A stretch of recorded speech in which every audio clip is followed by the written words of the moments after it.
Unraveling Non-GMO, a simple guide for English learners. Hello everyone, and welcome to our channel. Today, we're diving into a phrase you might encounter while exploring food labels or health discussions. Are these non-GMO? It's a simple question, but it packs a lot of information about food safety, health, and personal choices.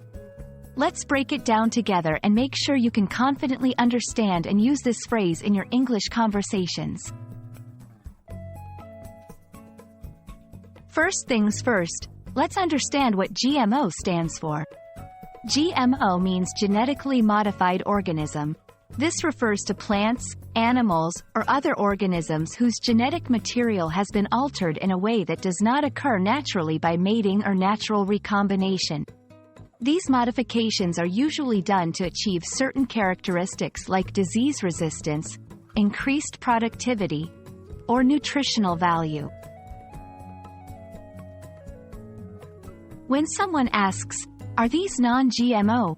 they are essentially inquiring if the food or products in question have not been genetically modified. Non-GMO products are those that are derived from organisms that have not been genetically engineered. This is an important distinction for people who prefer eating foods that are considered more natural or for those who have concerns about the long-term effects of consuming genetically modified foods.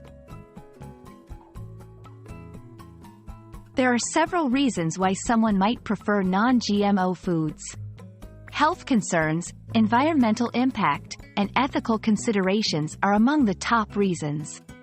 Some believe that non-GMO foods are healthier or safer, although scientific opinions vary. Others are concerned about the environmental effects of GMO farming practices, such as biodiversity loss and pesticide resistance. Lastly, there are ethical debates about the manipulation of genetic material in organisms. Identifying non-GMO products can be straightforward if you know what to look for. Many countries require labeling for GMO foods, but the standards can vary. Generally, look for labels that explicitly state non-GMO or use a certified non-GMO seal.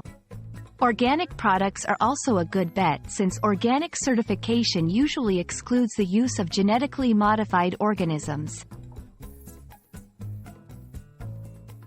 We hope this video has illuminated the meaning and significance of asking, "Are these non-GMO?"